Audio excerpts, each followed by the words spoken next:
Well, welcome everyone to our small business webinar. We're happy to have you with us and happy Wednesday. To kick things off, I want to introduce our panel. So we have our favorite panel yet, our very own ViziSites C-suite team. So if you're new to us, ViziSites is a family-owned web design and marketing company.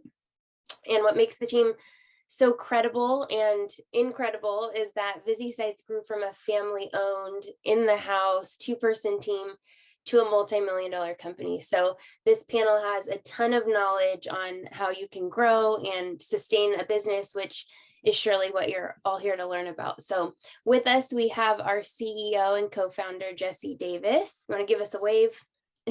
So thank you. And we have our COO and co-founder, Rebecca Davis. Hello, everyone. We have our VP of Operations, Cassandra Parsons. Hi, hi. And we have our sales extraordinaire, Danny Euro. Hello, everybody. Thank you for being here. Welcome.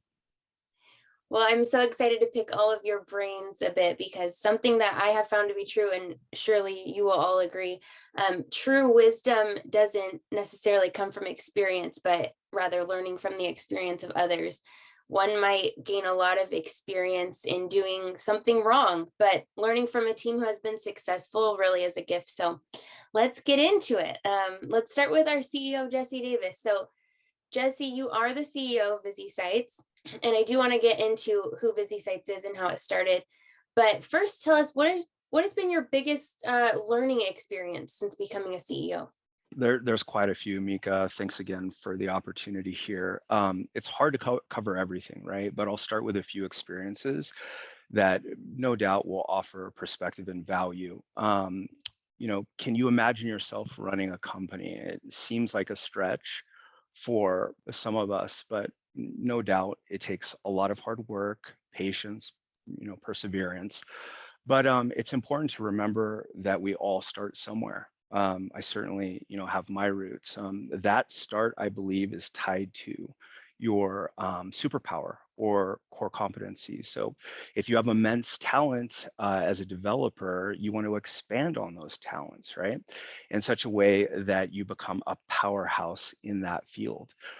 This is the same foundation that you're going to build on later as you learn how to operate your business. And one of the key points or advice that I can give is that you don't need to be an expert in all things. So, you stick with what you do best. For me, that was revenue generation. That is my superpower. I build my business skills around that. I certainly wouldn't dive into writing code for a business today. And this ties into something else that is very important in my next piece of advice, and that's surround yourself with the right people.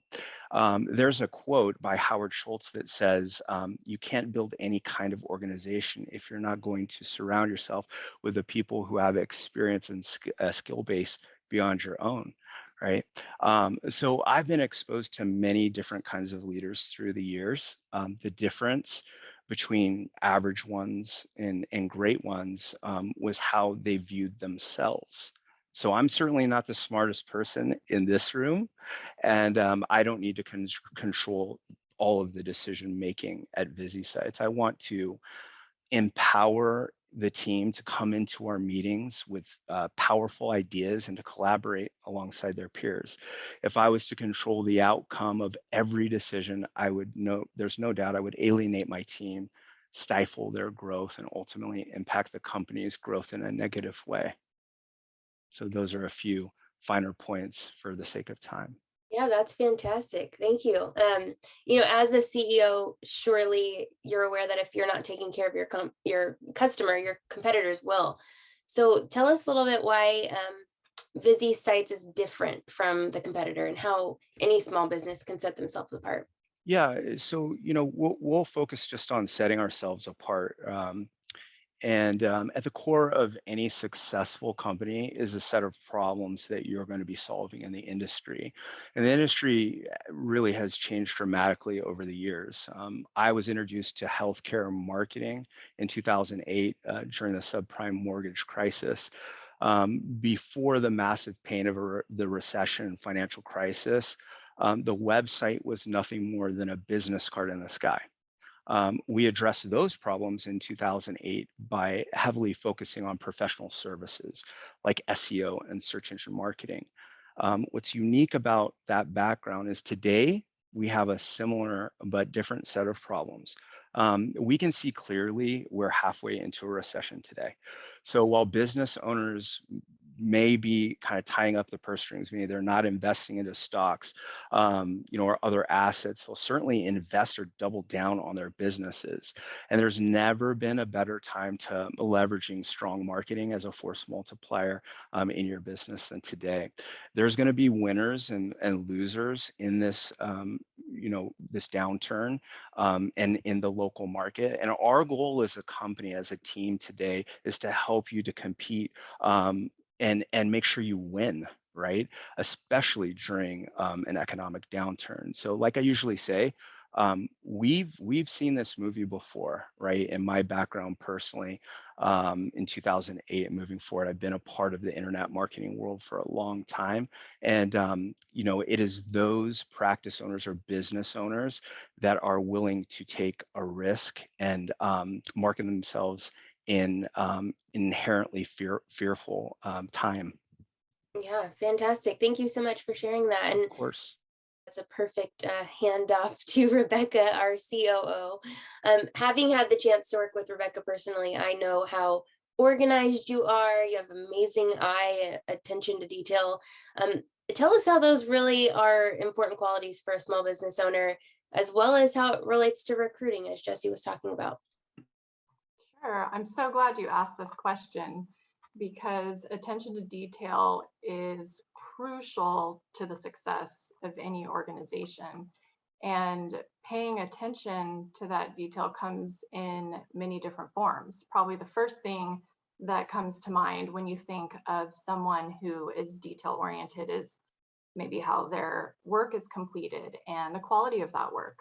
And you might think they're doing a pretty good job if they've got a document with 0 typos, but attention to detail can also be applied in how you interact and communicate with others.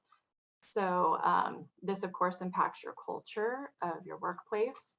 And if you're all about the details, you'll create an environment that offers a more effective and efficient way of working for both you and your team. Now, customer experience is another important area to focus on the details. We're big on being customer focused here at ViziSites, as all our clients are aware. There are many touch points on the customer journey, and you have to give attention to every single one and help the customer feel connected to the company. And we can do this when we look beyond our view and think about what our clients might want or need. And I know our business has benefited from creating a culture that fosters attention to detail for how employees interact with our clients. And to answer your question as it relates to recruiting, this may sound harsh, but applicants are automatically cut and don't receive a callback if they have errors or typos on their resume. We aren't the only ones who do this though. And in fact, there was a study that showed half of all hiring managers disqualify candidates based on spelling errors. And really the goal is to hire people who are accurate, who are focused and thorough. Especially in our industry, the smallest mistakes can make a big difference. Now, if someone has an incredible resume and they have experience that relates to the job we're hiring for, we start the interview process. But our judging whether they are detail oriented, the level of skill they have in that area doesn't stop at the resume. You can actually continue to determine someone's level of attention to detail in the way they communicate during the interviews and how they answer questions. So, yeah. Yeah, I could definitely see how all of those pieces would matter when it comes to recruiting. So part of recruiting and bringing someone on would also include giving feedback to those new hires and as well as the existing team. So what would you consider to be the most effective way to give and receive feedback? Well, that's a good question. It's hard to narrow down just one most effective way. There are a couple of things that come to mind. When it comes to giving feedback, I would say it's best to go into those conversations from a position of wanting to help, more like a coach and less like an evaluator. Feedback conversations can be opportunities for development. So if you're coming from a supportive angle and use tact and thoughtfulness, and respect, the person you're giving feedback to will be more receptive to what you have to say. So you've probably heard of the sandwich approach, where you begin by commenting on their strengths and what you want them to keep doing, and then identify the specific areas of improvement and end with a positive comment, positive feedback. If you focus on constructive feedback and formatting it like this, then it can be a really productive training session. And in our company, we manage up, down, and sideways. So feedback's not only provided downward from managers to employees. We've focused on creating a safe environment for our team to be able to give their managers feedback and for employees to give each other feedback. And thank goodness everyone is humble enough to take it. Now, to answer the other part of that question, was on receiving feedback. I feel the opportunity to receive should be welcomed because it helps you improve and grow. And it could either be perceived as annoying or hurtful, or it can be perceived as a positive thing that can help you, can result in professional and personal growth. So to receive feedback with the proper mindset means not taking it personally, because it's easy to get defensive, especially when it's negative, right? But you want to avoid making excuses and just be open. You might learn something. Yeah, definitely. That's good advice, good life skills too. Thank you for sharing that. Well, lastly, as the COO, surely you have an interest in metrics. What specific metrics would you say a small business really needs to keep track of as they grow to measure their progress? Well, there are so many different kinds of metrics you can track, like metrics for sales and marketing, metrics for monitoring operations and customer service. But the most important to any business are financial metrics, the sales revenue, the expenses, net profit or loss, your cash flow, the cost to acquire a client, your churn rate. The list goes on and on. So metrics shed light on your current financial state and the short and long-term outlook. So constantly looking at the metrics and KPIs will help you to better steer the business and make decisions based on what those numbers show. And once you start tracking a metric, it has a baseline against which it can compare future numbers to see how the performance changes over time. There are other types of KPIs that are important for business owners, of course, besides financials. And that would be things like looking at when they're trying to determine how their website provider or their marketing partner is performing. So those kind of metrics are crucial. And it'd be tracking, like, what are some metrics for your website? Tracking your traffic. So say the number of new visitors you get each month compared to returning visitors.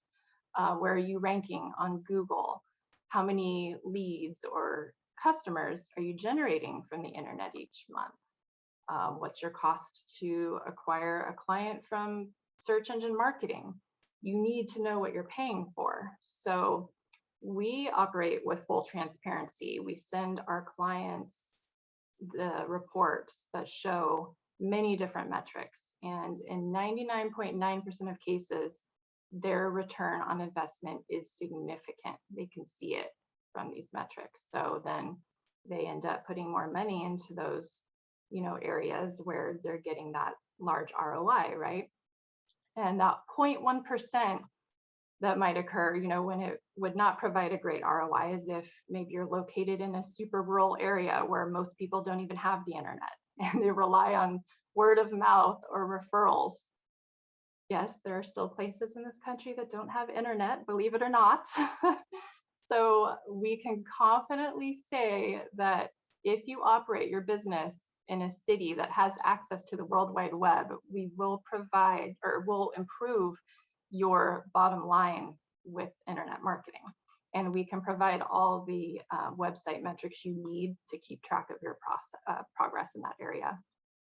Yeah, surely that transparency is appreciated by your clients.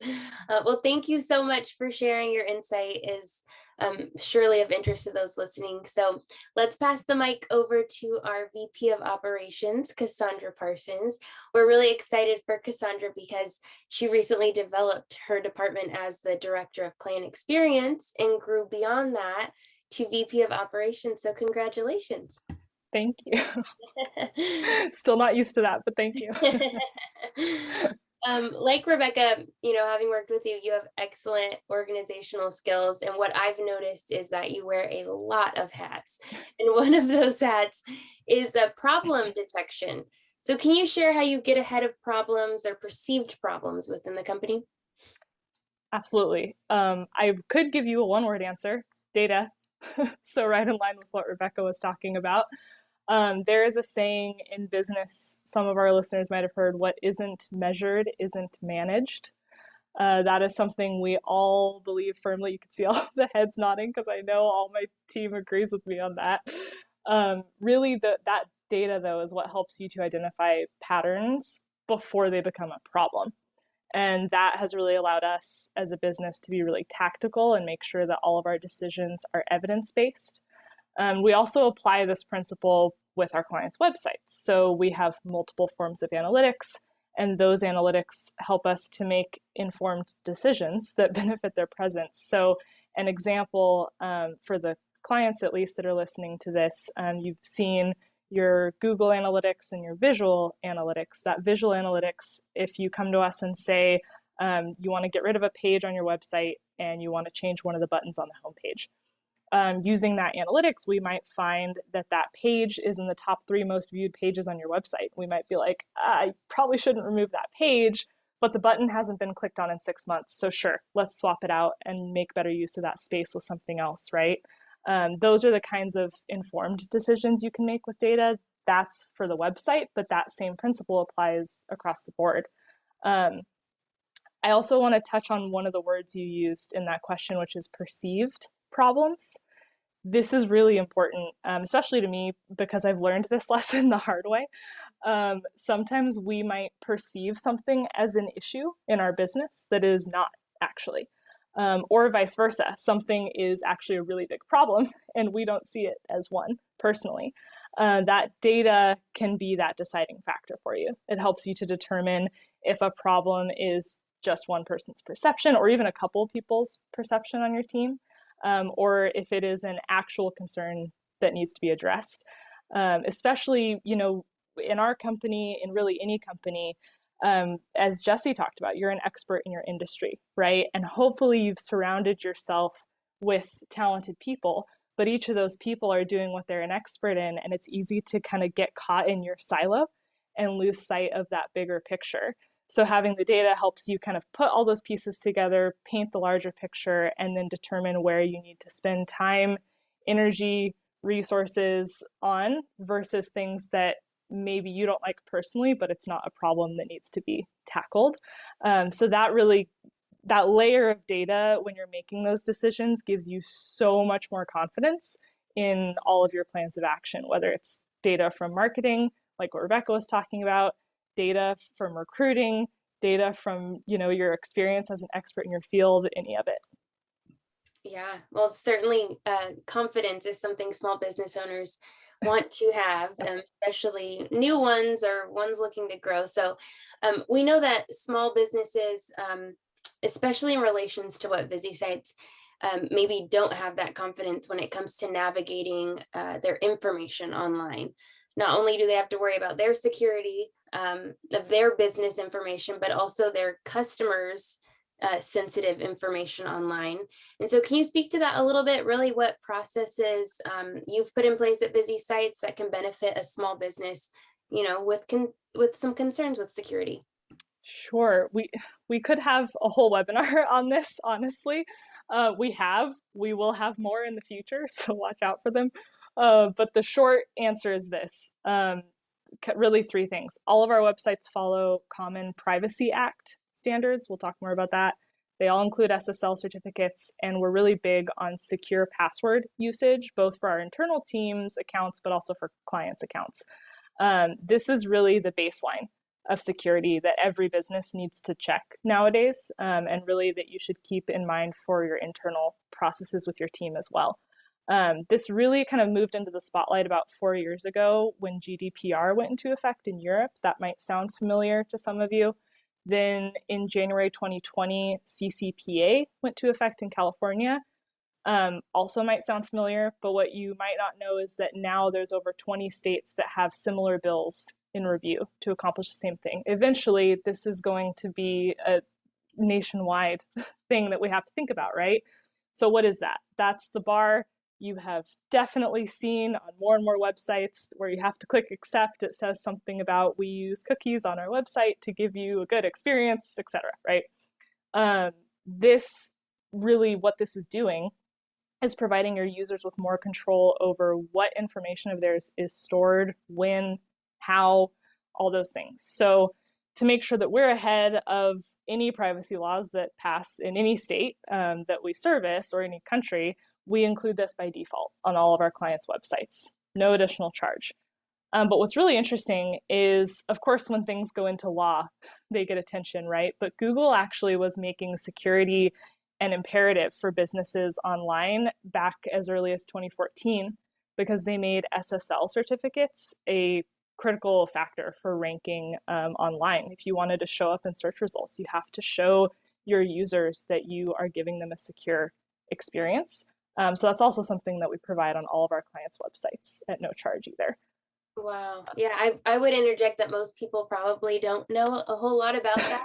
So including it in every website is probably an overlooked plus, which is awesome. What about the information that is stored? Surely small business owners who are charging their customers for products or services, they have access to credit cards or health information for our healthcare practitioners and attendants. So what would you say about storing that information? Yeah, that's a hugely important aspect. There's so much to talk about that. The very first level that you want to think about is how you're protecting that stored data. So at the most baseline level that we have time for today, making sure your accounts are secure, which is simply put, secure passwords. So here's some questions to ask yourself. Do you use the same password for all of your business accounts? Do your passwords contain phrases like your name, your birthday, repeating numbers? Your username is ABC Practice and your password is ABC Practice 1. Are your passwords only letters? Are they only numbers? If even one of the answers to those questions was yes, you definitely want to reassess your password security. The biggest tip that I can give people is to use those secure random password generators that are out there. There's so many free options. They will create secure passwords and help you to better protect your accounts that are definitely storing sensitive information if you're in the healthcare world. Yeah, those are helpful reminders. So no more password 123. Please no. Please no. Especially not to protect your business information. So that's great. You're giving us great information here. And I know firsthand that this isn't your first rodeo with public speaking. You speak publicly frequently. So in your experience, how would you say one prepares themselves for putting themselves online or in person at conferences to speak in front of a large audience? I love this question. This is like one of my things I'm really passionate about with the team, which is they're all laughing at me because I'm like the cheerleader with our team here at ViziSites. I want everyone to try public speaking. There is no better way to hone in your knowledge on something than to teach it to someone else. And I really believe anyone who is starting their own business or is a business owner, that means you have knowledge, you have something valuable to share with the people in your industry, right? That means you have something you can teach people, even if all that means is holding a webinar to teach your client base about what they're using your services for, right? So my first question is, how many of those that are listening today can breathe? Everyone, hopefully. If you can't, we have bigger problems. If you can breathe, you can apply my number one rule. My number one rule, not just with public speaking, but really any situation that challenges me. I use it when I'm making difficult phone calls, if I'm going to have a difficult conversation with a team member, anything like that. 3 deep breaths. That is it. It sounds painfully simple, but there is actually a lot of science behind it, which is why I love it. So taking 3 deep breaths will accomplish 3 things for you. It increases oxygen to your brain. It stimulates your parasympathetic nervous system. I know that a lot of our audience is in the science field, so you know what I'm talking about. When you stimulate that, you're calming yourself down, you're pulling yourself out of that fight or flight state that we all go into when we're about to speak. And 3, it forces you to slow down. You're forcing a pause. It forces you to take a moment before you start and just go head on into whatever the scary thing is that you're preparing to do. And all those things together really help you to think clearer and just sort all of the thoughts that might be flying through your head before you do this. My second tip, which is really specifically for public speaking, is to record yourself. Record yourself giving the part, listen back to it.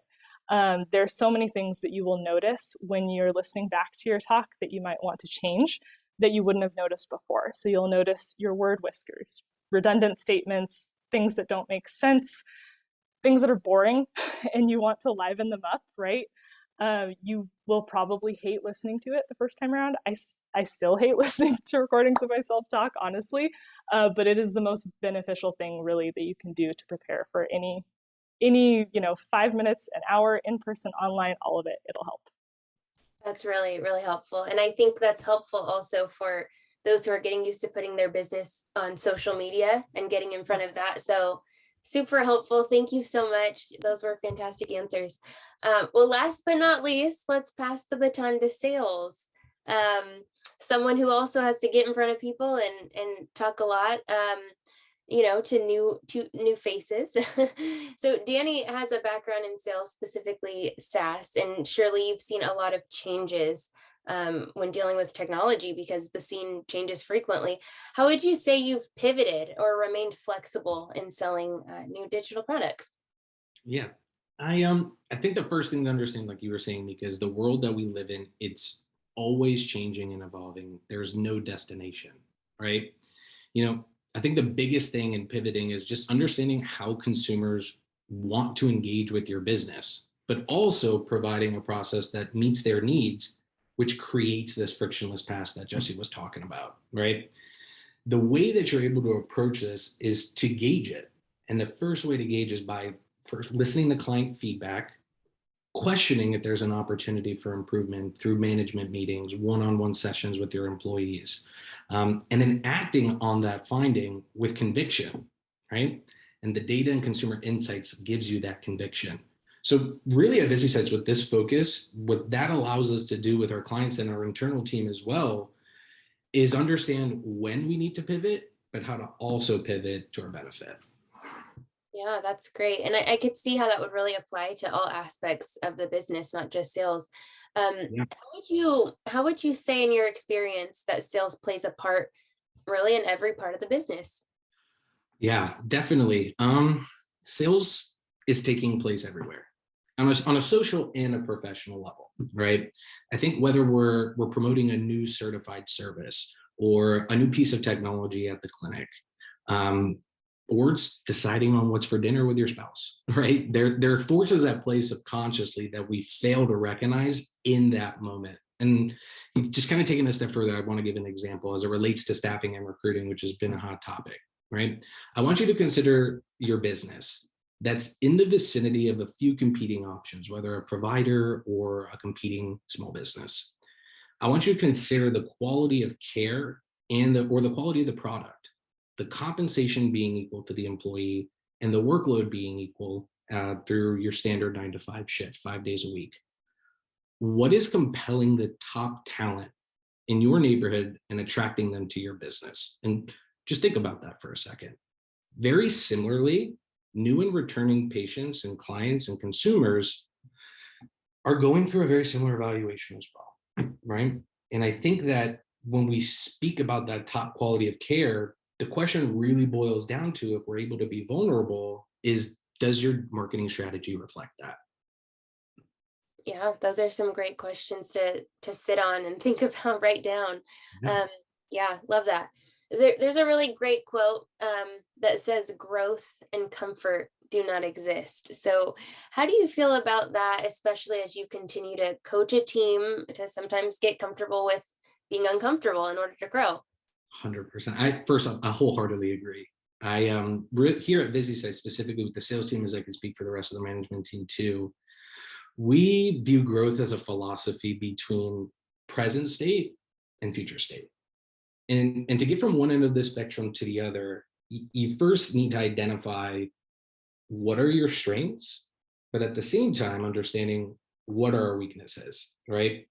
And then growth really takes place when you're operating outside of your comfort zone, when you're trying things for your first time, whether you're thinking about a change in diet or a change in workout routine, you're pushing yourself out of that comfort zone to obtain results that you've never experienced before, right? Uncomfortability and change are a part of our worldview. When we meet with new and existing clients of ours, we spend our time talking with small business owners about forward-thinking ways to justify this, right? And challenging this status quo while having an experienced partner alongside that you don't have to deal with that change yourself.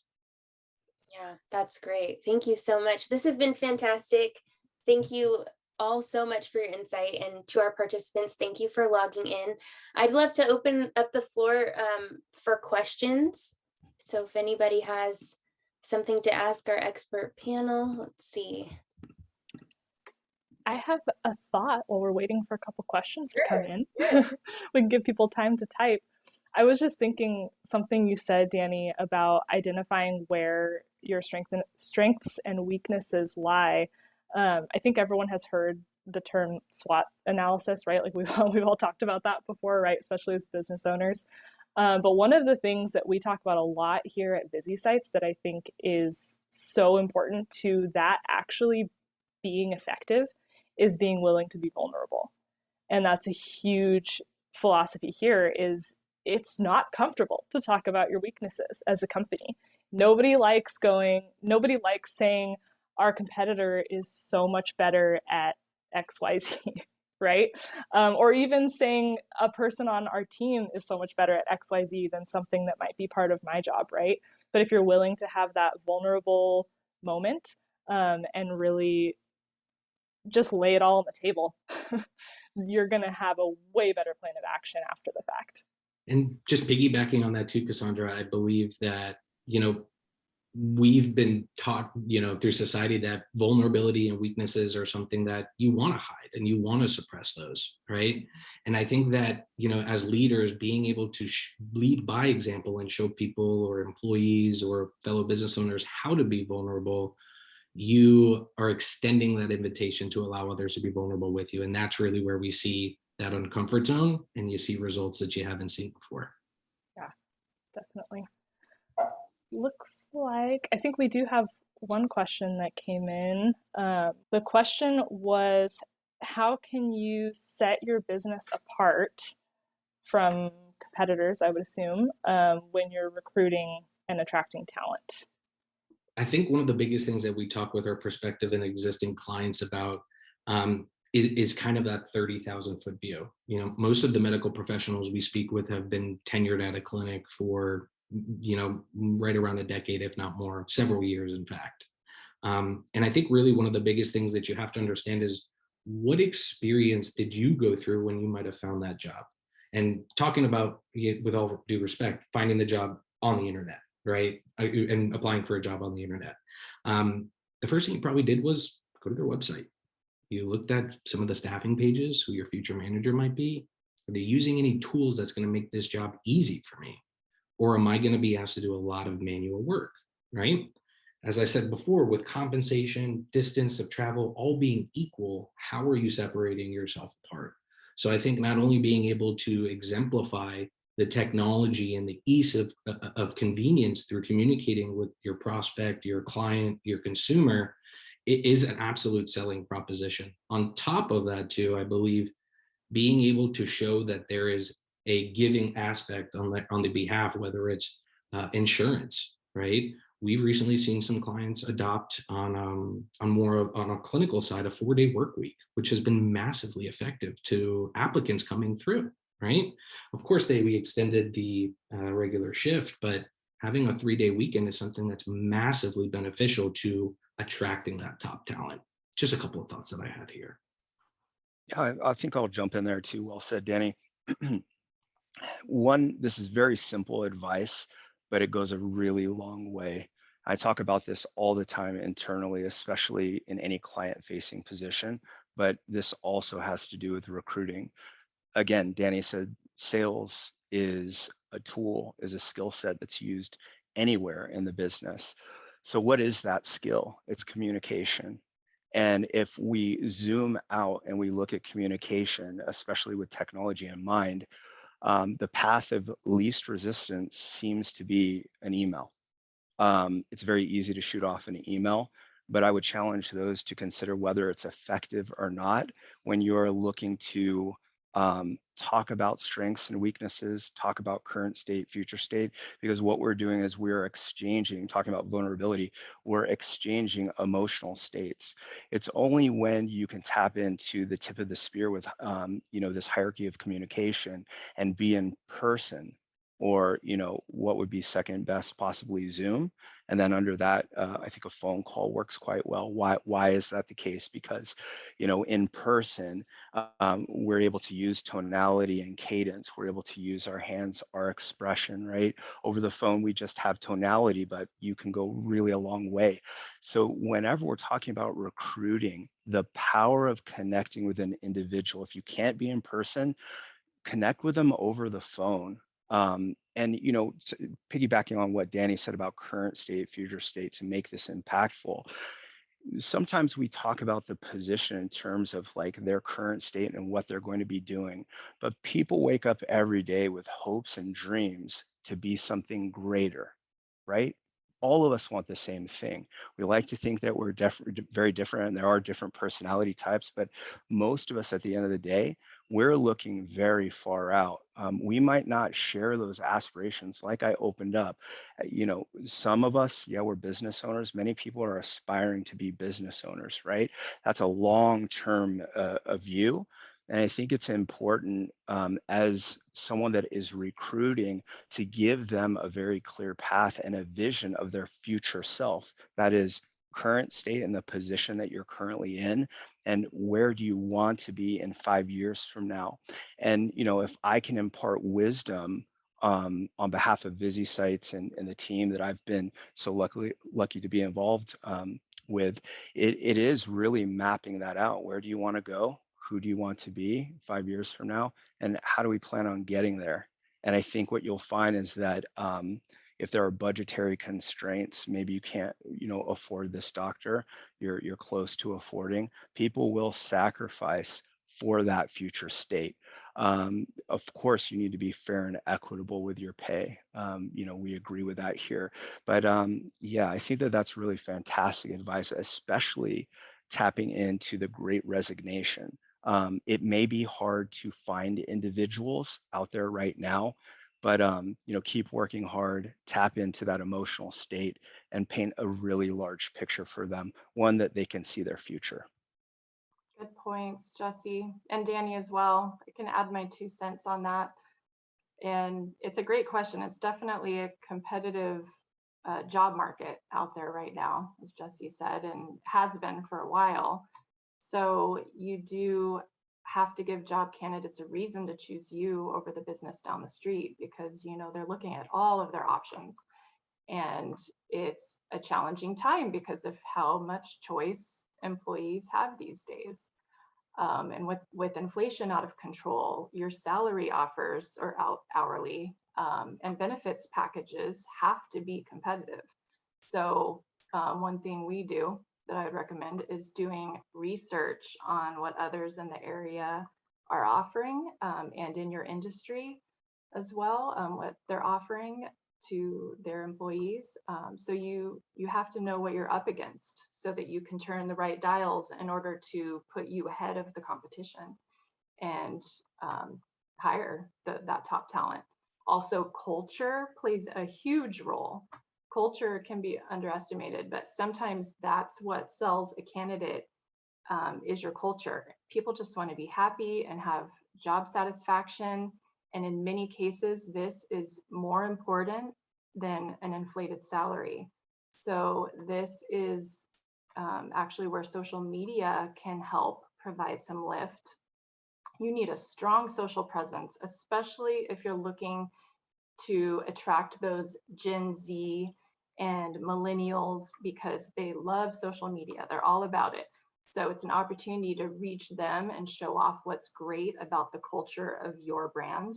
So my advice would be, and what we've done at ViziSites, is to tell your story, help them see your vision, sell candidates on why your culture is amazing and why they would love to work there, and offer a competitive comp plan, of course, after you have done the research on what's trending in your area. Totally. I think just one thing really short I would add to that is something else to always keep in mind is it is almost always more expensive and more painful to replace someone than to hang on to someone. Yeah. So make sure that at the same time that you're thinking about a recruiting strategy and hiring and all these things, you're also thinking about what you're going to do to hang on to your team that's currently there, because it's a lot less painful in the long run to do that than to have to be constantly, fixing this turnover and filling these spots back to back. We had, oh, go ahead, Jesse. No, I was just gonna lighten it up a little bit. I don't know if the caramel popcorn, unlimited caramel popcorn will keep them in their seat, but Yeah, certainly food is close to everyone's hearts and stomachs. So doesn't it's hurt. it's one thing we invest into heavily here. For sure.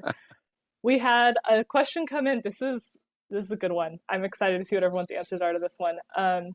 When you have several business challenges to address at once, how do you prioritize the order you address or resolve them in? When in doubt, zoom out.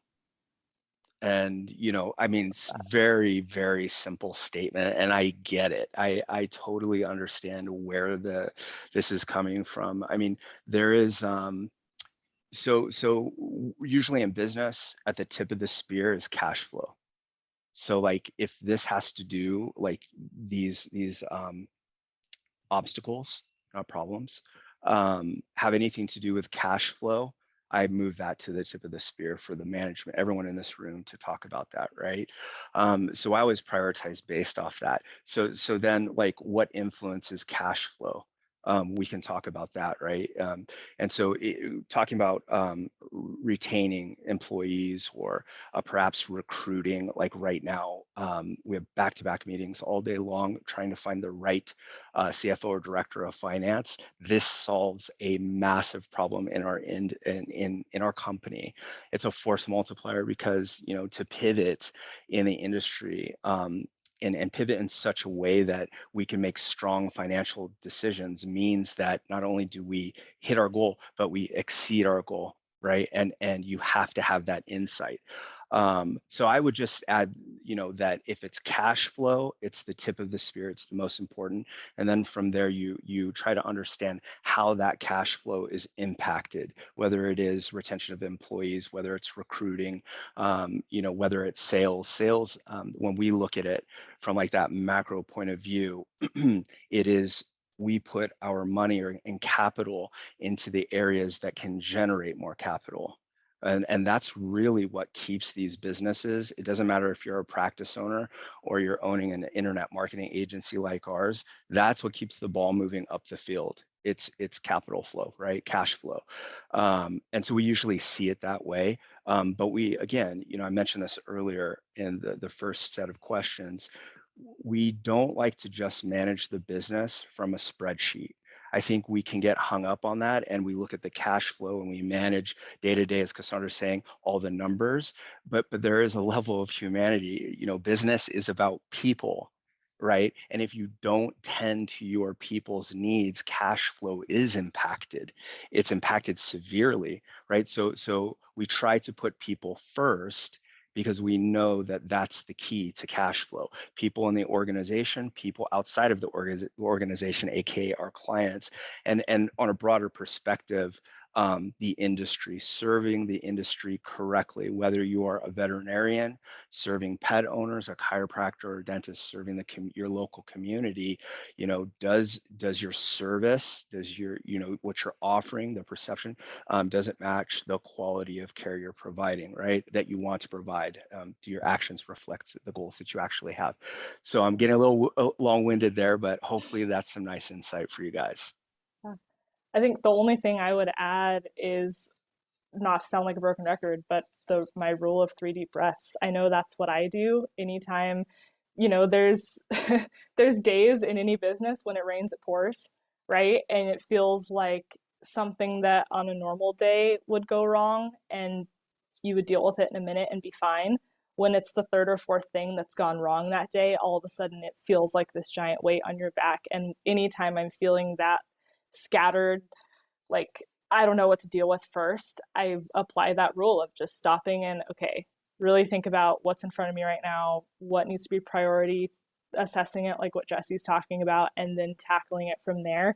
And also realizing the great thing I love, and I can't take credit for this was actually told to me by a healthcare practitioner, assigning things a literal number between 1 and 10 in your head.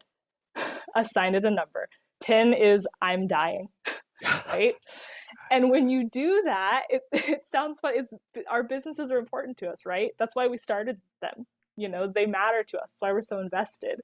But when you take that moment to go, okay, this is bad, but it's a 5 or it's a 4. I'm not dying. That completely shifts your focus and allows you to think way more clear-headed about whatever challenge you're dealing with at the time and really come at it with a much sharper mindset than you would if you were in the I'm dying mindset, right? Yeah. That makes me actually think, Cassandra, I know everyone in this room agrees about this. So, right now we have around 25 employees, something like that, right? And we're aggressively recruiting. But, everyone has a different core competency, but more like a level of business acumen or intelligence, and they're coming from different places.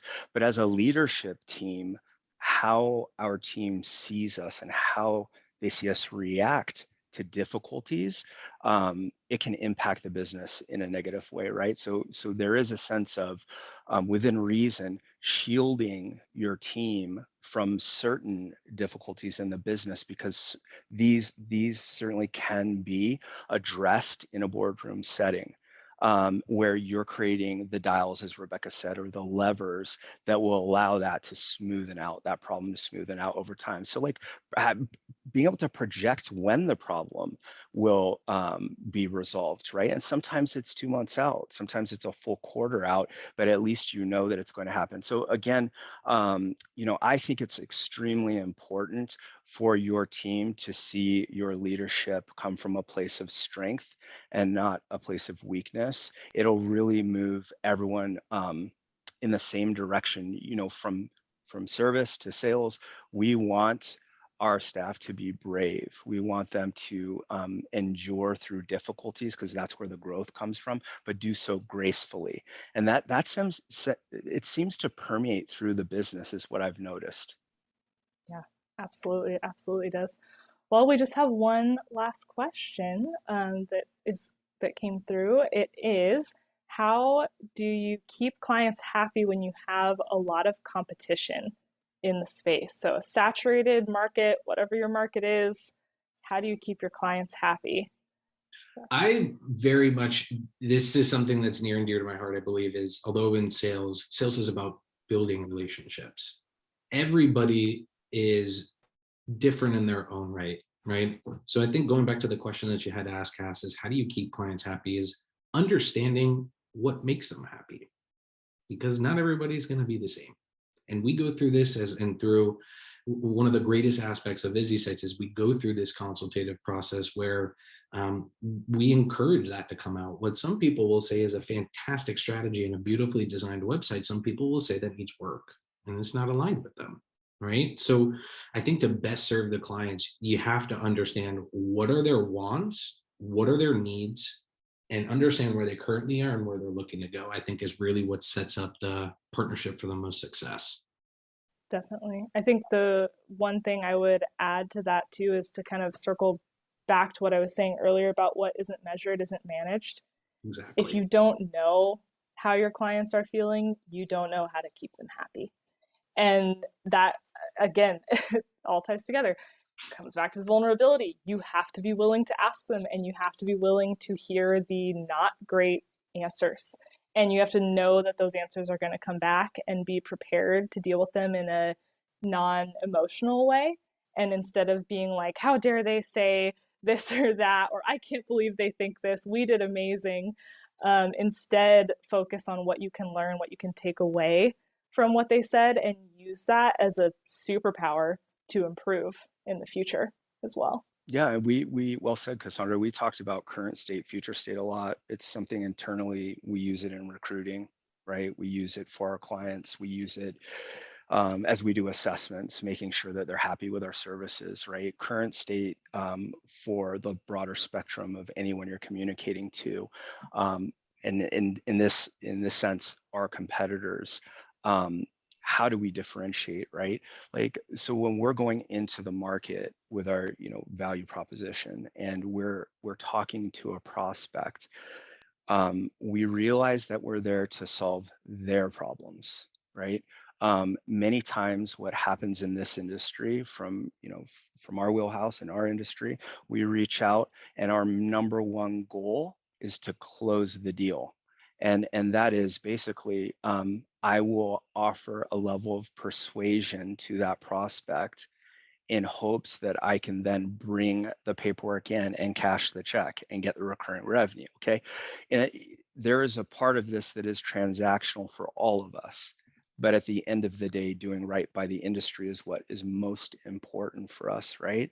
So the way that our philosophy here is to understand the problems as it relates to their current state. So this could actually be a cash flow problem. Okay, so if it's a cash flow problem and it's anticipating the pain of a recession, and we know that maybe you're in the red, perhaps, or you're cash neutral as a practice owner or business owner, then what we'll do is we'll show you the different levers and dials and give you real world, meaning our clients, case studies where we've taken folks from a startup to a 5-6 doctor practice with 2 locations. We can show you that exactly what that path looks like. So now we're talking current state, and we're there to be empathetic. We get it, we understand, to the a very pointed outline of where you can go and what does that path look like in terms of the tools that you'll need. And then from there,